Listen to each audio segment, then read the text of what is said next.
हमने परफेक्ट पढ़ा था और आज पढ़ना है परफेक्ट कंटिन्यूअस टेंस, पास्ट का सबसे इंपॉर्टेंट टेंस है और बहुत ही इजी भी है ये टेंस और हमारे साथ पढ़ने से और भी ज़्यादा आसान होने वाला है, एकदम आपको अच्छे से समझ में आएगा। तो आइए पढ़ते हैं। सबसे पहले है पहचानना कि हम इस टेंस की पहचान कैसे करेंगे कि ये परफेक्ट टेंस है कंटिन्यूअस में, पास्ट परफेक्ट कंटिन्यूअस टेंस है। हम सबसे बड़ी समस्या होती है कि हम टेंस को पहचानेंगे कैसे कि ये परफेक्ट कंटिन्यूअस टेंस में है।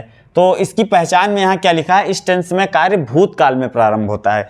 भूतकाल का मतलब क्या हुआ, बीते हुए समय में प्रारंभ होता है तथा भूतकाल में ही कुछ समय तक जारी रहने का आभास होता है। कहने का मतलब ये हुआ कि कोई कार्य भूतकाल में प्रारंभ होगा और कुछ समय तक भूतकाल में ही जारी रहेगा। जब ऐसा होता है तो वहाँ पास्ट परफेक्ट कंटिन्यूअस टेंस होता है। दूसरी बात, इन वाक्यों के अंत में रहा था, रही थी, रहे थे आदि शब्द आते हैं तथा समय दिया रहता है। ठीक, क्या आता है, वाक्य के अंत में रहा था, रही थी, रहे थे आदि शब्द आते हैं तथा समय दिया रहता है। यदि समय ना दिया रहे तो ये पास्ट कंटिन्यूअस टेंस हो जाएगा। समय इसीलिए दिया रहता है कि ये पास्ट परफेक्ट कंटिन्यूअस टेंस हो। अन्यथा जैसे अभी एक वाक्य है, मोहन सुबह से खेत में काम कर रहा था और मोहन खेत में काम कर रहा था। ठीक, दोनों के अंत में रहा था है, लेकिन एक जो हमने पहले कहा उसमें था मोहन सुबह से काम कर रहा था, तो सुबह क्या है, एक समय है, तो जहां पे समय दिया हो पास्ट परफेक्ट कंटिन्यूअस के अंतर्गत आता है। ठीक, तो नियम क्या है, इस टेंस में कर्ता के बाद चाहे एक वचन का कर्ता हो या बहुवचन का हो, सभी के साथ हैड बीन का प्रयोग होता है। और हैड बीन के बाद क्या है, क्रिया की फर्स्ट फॉर्म में आईएनजी का प्रयोग करते हुए सिंस या फार का प्रयोग करते हैं। आप चाहें तो ऐसे भी कर सकते हैं, subject plus had been plus verb की ING form plus object plus since या for plus other word. Since का मतलब और फार का मतलब क्या होता है, सबसे पहले हम ये समझेंगे। बहुत कम लोग बताते हैं कहाँ सिंस का प्रयोग होता है, कहाँ फार का प्रयोग होता है, तो बस आप देखते रहिए और तुरंत जान जाएंगे। सिंस जो है ये हमें निश्चित समय का बोध कराता है, निश्चित समय। फार ये हमें अनिश्चित समय का बोध कराता है।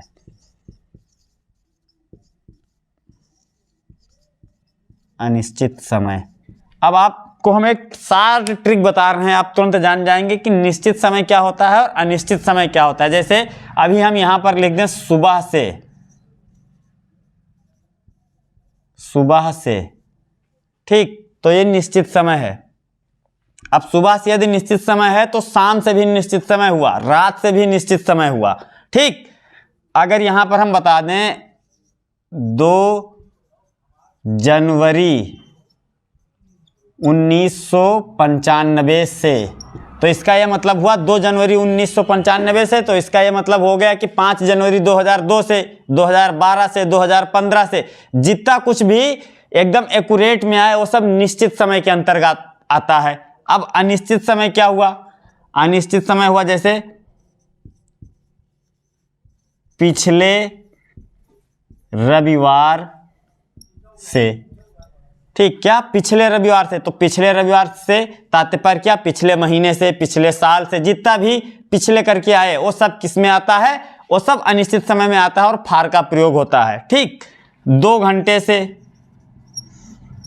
2 घंटे से, अब 2 घंटे से, 2 घंटे से, 2 महीने से, 2 साल से, 2 सप्ताह से, 2 वर्ष से, जितना भी आ जाए सभी फार में प्रयोग होता है और अनिश्चित काल के अंतर्गत आता है। समझ गए आप कहाँ निश्चित और कहाँ अनिश्चित होता है और कहाँ सिंस का प्रयोग होता है, कहाँ फार का प्रयोग होता है। ये सबसे इंपॉर्टेंट चीज है। ठीक, सिंस सुबह से 2 जनवरी 1995 से सब निश्चित में आता है, तो अब जब सुबह से हो गया तो शाम से भी निश्चित में आएगा। 2 जनवरी 1995 डेट लिखी है, तो यहाँ पर आप 2010, 2012, 2015 जो कुछ भी है निश्चित में आएगा और सिंस का प्रयोग होगा। फिर पिछले रविवार से, 2 घंटे से, तो इसी प्रकार से 2 महीने से, 2 साल से, पिछले रविवार से हमने कहा तो आप पिछले महीने से ले लीजिए, पिछले सप्ताह से ले लीजिए, पिछले वर्ष से ले लीजिए, ये सभी किसके अंतर्गत आते हैं, अनिश्चित समय के अंतर्गत और फार का प्रयोग करते हैं। तो चलिए अब हम सीधे एग्जाम्पल पर आते हैं। ठीक, जैसे एक उदाहरण है, मोहन के पिताजी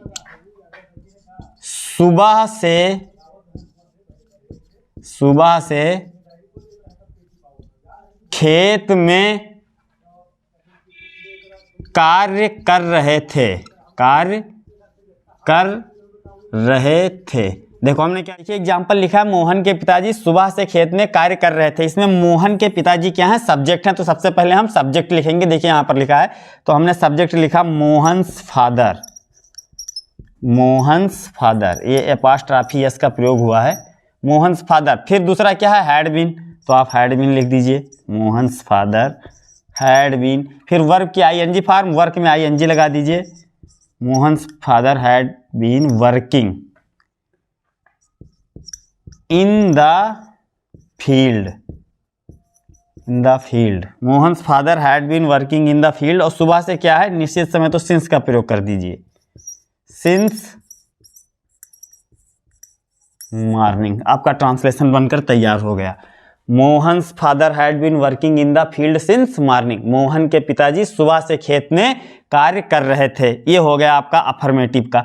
यदि आपको निगेटिव बनाना हो तो हैड नॉट बीन का प्रयोग करेंगे, हैड और बीन के बीच में नॉट आएगा। जैसे एग्जाम्पल के तौर पर, सरला सुबह से अध्ययन नहीं कर रही थी, हिंदी में लिखो सरला सुबह से अध्ययन नहीं कर रही थी। अब सारा ध्यान यही तुमको देना है कि हैड और बीन के बीच में नॉट लगाना। हैड बीन नॉट का प्रयोग बहुत बच्चे कर देते हैं, वहां गलत हो जाता है। तो सरला की सबसे पहले सब्जेक्ट है, तो सरला लिखो, सरला, फिर हैड, फिर not, Sarla had not been, ये ऐसे लिखा जाएगा, Sarla had not been. Reading कर दो या स्टडीइंग कर दो, Sarla had not been reading since morning, since morning. ये आपका ट्रांसलेशन बनकर तैयार हो गया। अब हम इंट्रोगेटिव के देखेंगे और 2-3 एग्जाम्पल और देखेंगे। आप लोग इसका स्क्रीनशॉट ले सकते हैं या तो नोट कर सकते हैं। देखिए इंट्रोगेटिव का एक सेंटेंस लिखा है, क्या तुम आधे घंटे से क्रिकेट खेल रहे थे।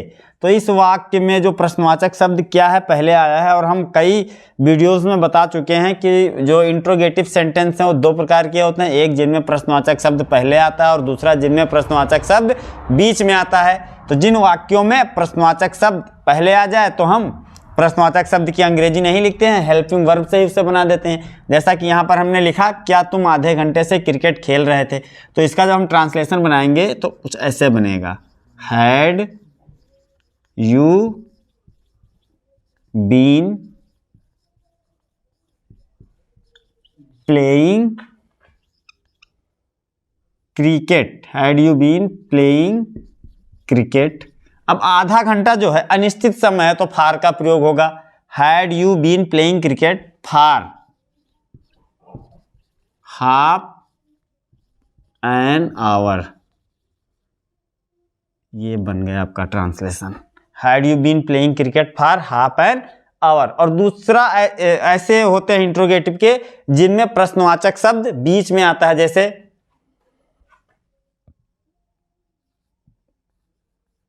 रजनी सुबह से क्या कर रही थी, रजनी सुबह से क्या कर रही थी। देखिए ध्यानपूर्वक देखिए, रजनी सुबह से क्या कर रही थी। देखिए यहाँ पर क्या पहले आ गया है, तो हमने क्या की अंग्रेजी नहीं लिखी, लेकिन यही वाक्य में क्या बीच में आ गया है। ध्यान देना, इसी वाक्य में क्या बीच में आ गया, तो सबसे पहले हम क्या की अंग्रेजी लिखेंगे। तो क्या की अंग्रेजी क्या होती है, व्हाट, व्हाट। अब इसके बाद हम सहायक क्रिया का प्रयोग करेंगे। तो कौन सी सहायक क्रिया लगती है, had, what had,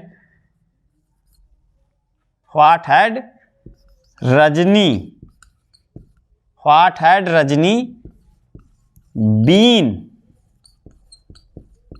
doing since morning. देखिए बन गया एकदम आसानी से, what had Rajni been doing since morning.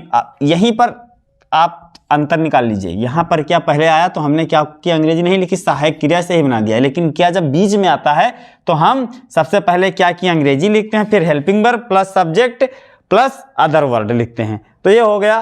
अब इंट्रोगेटिव निगेटिव की बारी है, इतना आप नोट कर लीजिए, पहले स्क्रीनशॉट ले लीजिए, फिर इंट्रोगेटिव निगेटिव बनाते हैं। देखिए इंट्रोगेटिव निगेटिव का सेंटेंस है, विद्यार्थी सुबह से अध्ययन क्यों नहीं कर रहे थे। क्यों इसमें बीच में आया, तो सबसे पहले हम क्यों की अंग्रेजी लिख लेंगे व्हाई, फिर सहायक क्रिया हैड, फिर सब्जेक्ट, सब्जेक्ट क्या है विद्यार्थी स्टूडेंट्स, और अगर क्या कहते हैं वाक्य इंट्रोगेटिव निगेटिव में है तो कर्ता के जस्ट बाद नॉट लगता है। Why had students not been studying, कब से, सुबह से, तो सिंस मॉर्निंग, सिंस मॉर्निंग। बहुत ही आसानी से हो गया। देखिए विद्यार्थी सुबह से अध्ययन क्यों नहीं कर रहे थे, why had students not been studying since morning, why had students not been studying since morning. तो ये बहुत ही आसानी से बन गया है। आप लोग अभ्यास करते रहिए और ट्रांसलेशन बनाने में एकदम निपुण होते रहिए। बाकी अब कल अगला फ्यूचर टेंस पढ़ाया जाएगा। मिलते हैं कल नए वीडियो में। धन्यवाद।